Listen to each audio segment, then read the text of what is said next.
जिन्होंने ममता बनर्जी ने जैसे समर्थन वापस भी लिया है, वो इसलिए लिया है कि उन्होंने जन विरोधी कार्य किए भी हैं। बहुत से घोटाले हुए हैं कांग्रेस के सरकार में और बहुत सी चीजें हैं जो जन विरोधी रही हैं, लेकिन कुछ कारण देश हित में भी बहुत से फैसले होते हैं, वो देश हित में भी लिए जाते हैं।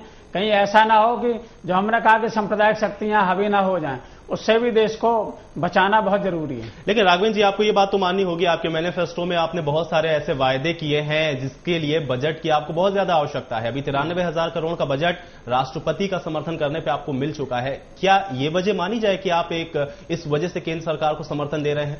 देखिए, ये तो राज्य सरकार का हमारे हक है। केंद्र सरकार जो दे रही है राज्य सरकारों को, उनका हक है। हम उन्हें हक मांगना भी चाहिए। आप अगर समर्थन वापस ले लेंगे तो आपका हाल भी ममता बनर्जी वाला होगा। पश्चिम बंगाल के लिए बहुत दिनों से विशेष पैकेज की मांग करी है ममता बनर्जी ने, नहीं दिया गया।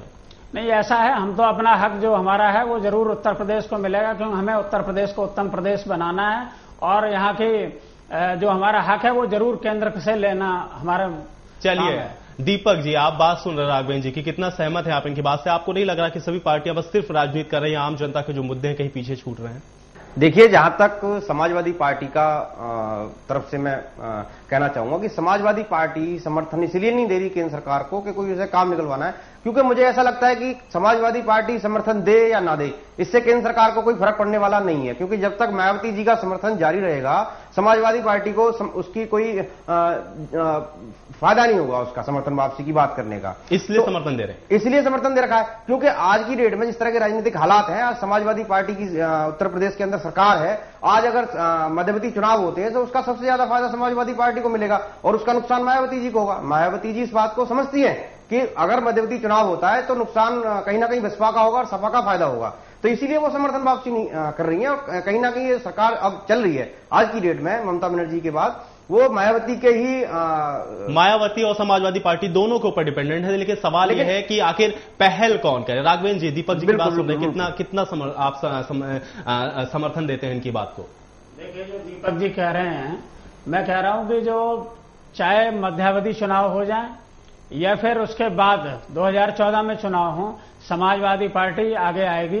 क्योंकि जिस तरीके से हमारी प्रदेश सरकार कार्य कर रही है, जो जन कल्याणकारी कार्य कर रही है, उससे जो हम वादे मैनिफेस्टो में हमने किए, उन वादों को हम एक एक करके पूरा कर रहे हैं, उन वादों पर अमल कर रहे हैं, तो जनता में अच्छा संदेश जा रहा है। तो हमारा इससे कोई हमें दिक्कत नहीं है, चाहे मध्यावधि चुनाव हो जाए या बाद में भी चुनाव हो, तो हमारे ऊपर कोई फर्क पड़ने वाला नहीं है। ये उन पार्टियों के ऊपर फर्क पड़ने जा रहा है जो पहले से भ्रष्टाचार में डूबी रही हैं, चाहे वो मायावती की सरकार रही हो, जिसने अभी रैली के नाम पर 10 ट्रेनों में 12,000 लोग ले गए, उनमें 3 करोड़ रुपया खर्च कर दिया, बस और कारों का अलग पैसा खर्च किया। तो इन लोगों को जनता जरूर इनको नकारेगी, जनता नकारेगी। चलिए अवाना जी, आपके पास में आता हूं, कितना अहम सहयोगी हैं आपकी सपा और बसपा?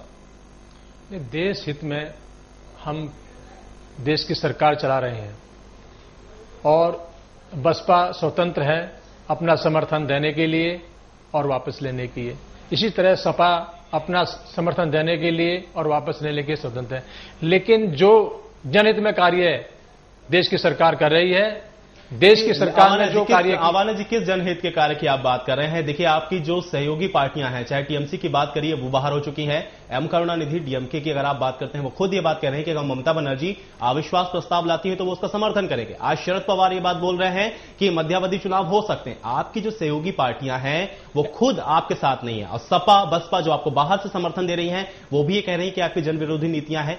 किस जनहित की योजनाओं की आप बात कर रहे हैं? मैं चाहूंगा क्या समझाएं। अभी ऐसी अविश्वास प्रस्ताव की कोई बात नहीं है। अभी हमारे पास पूरा समर्थन है, आपके पास समर्थन चला रही है। ये नहीं बोल रहा हूं कि ममता बनर्जी ने यह कहा है कि शीतकालीन सत्र में वो अविश्वास प्रस्ताव लाएंगी। डीएमके ने यह बात बोली कि अगर वो अविश्वास प्रस्ताव लाती है तो मैं इसका समर्थन करूंगा। डीएमके खुद ये बात बोल रही है।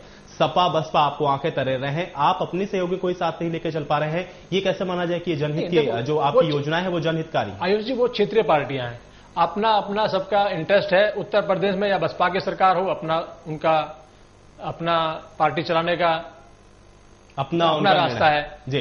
सपा का अपना रास्ता है कि वो किस तरह से देश में सरकार को चलवाना चाहते हैं, किस तरह प्रदेश में अपनी सरकार को चलाना चाहते हैं। और आपके सामने समस्या यह है कि आप जो देश की सरकार है उसको किस तरीके से चलाना है, उसके लिए आपको जोड़ तोड़ की राजनीति करना भी यहाँ पे बहुत ज्यादा जरूरी है। देश की सरकार चलाने के लिए हमें पूर्ण बहुमत नहीं है, लेकिन फिर भी हमको 3.5 साल हो गए हम देश की सरकार को चला रहे हैं, और मैं चाहूंगा आगे भी हम 2014 तक इस सरकार को चलाते ले। चलिए ये वक्त बताएगा कि 2014 तक ये सरकार चलती है नहीं, क्योंकि आपकी जो सहयोगी पार्टियां हैं, जो समर्थन देने वाली पार्टियां हैं, वो खुद इस बात को स्वीकार कर रही हैं और खुद कह रही हैं कि मध्यावधि चुनाव हो सकते हैं। छोटा सा ब्रेक ले रहे हैं, फौरन लौटेंगे।